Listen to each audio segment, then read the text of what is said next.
This is the User Adoption Podcast with your host, Henrik Dagier.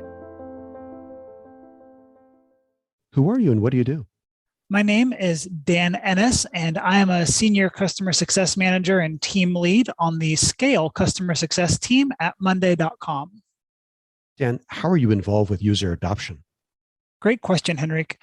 As a Customer Success Manager, our goal is to, like stated in the name of the title, work with companies and our customers to make sure that they are achieving their goals with success that they have when they purchase our product.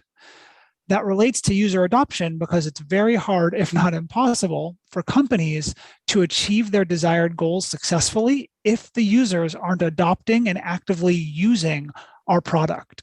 So from my perspective, I'm very involved with user adoption, but as a means to an end, not simply as an end in and of itself, simply because it is one of the primary levers to pull when working with customers to help them achieve their desired outcomes. Dan, what are the biggest challenges and successes you've seen with user adoption? That's a great question. In a lot of ways, I'll start with some of the challenges. In a lot of ways, some of the biggest challenges with user adoption come down to change management.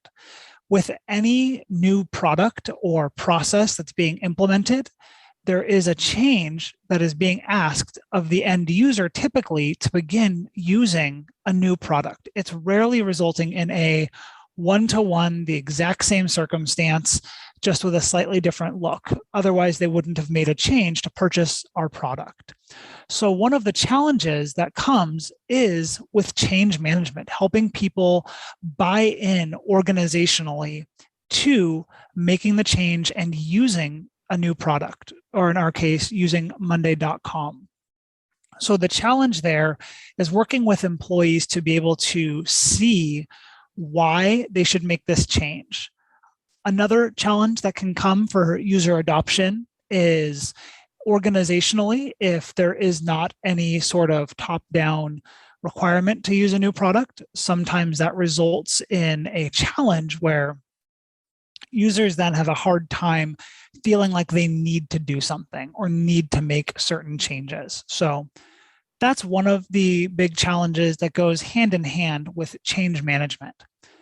As far as the biggest successes with user adoption are when something can happen conversely, if something can arise as being seen as valuable organically, then you will tend to find that there is a much higher level of user adoption.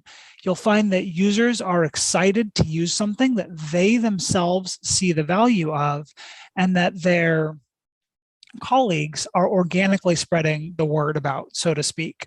So some successes I've seen there in my time, for example, have been when an employee begins to use our product and use it in the way that they're desiring to and the way that they're supposed to. And once they've done that, they realize just how much time they're saving from giving updates, from having follow-up meetings, from all of these different emails that they would have to send.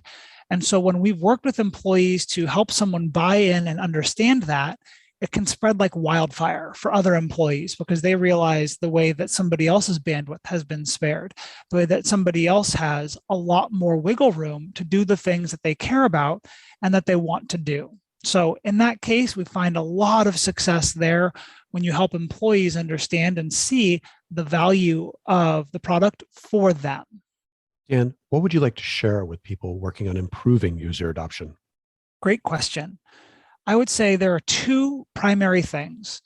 One would be what I mentioned earlier in this interview, where I talked about how user adoption tends to be a means, not an end in and of itself.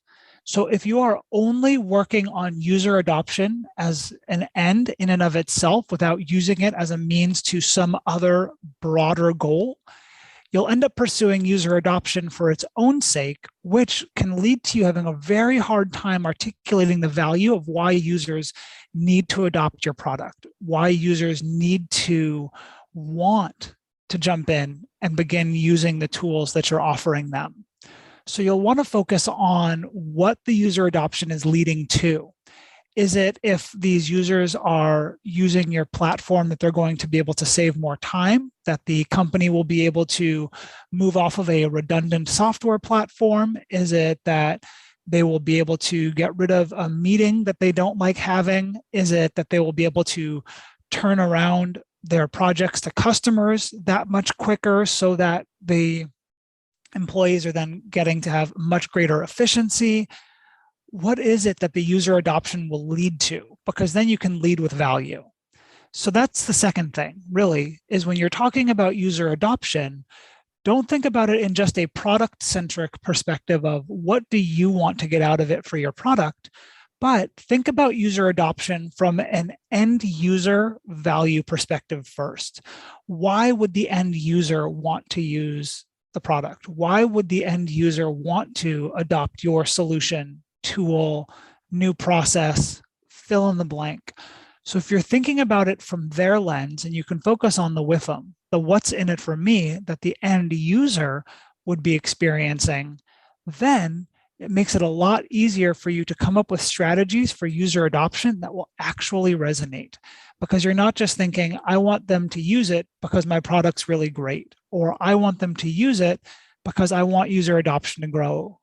But if you're thinking, I want them to use it because I really truly believe in the good it will accomplish for them, that will affect how you position it and how you execute on calls to action that get employees to jump in and begin using your product more and adopting it even more.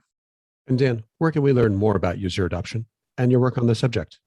One of the primary places you can really learn a lot about that might be a cliche answer, but truly it is in places like LinkedIn and other customer success communities like Gain, Grow, Retain, as those communities are filled with individuals who are bought into the vision of customer success, and really, as it relates to that, the need to have high user adoption and the ability to work with the right stakeholders to achieve user adoption.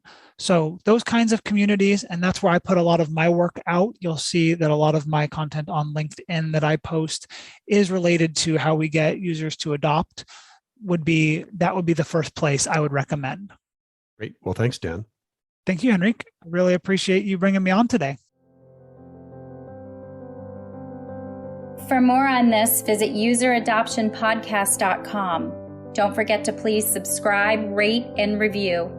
And for a book about this, check out useradoptionbook.com. Tune in next week for the next episode. Thanks for listening.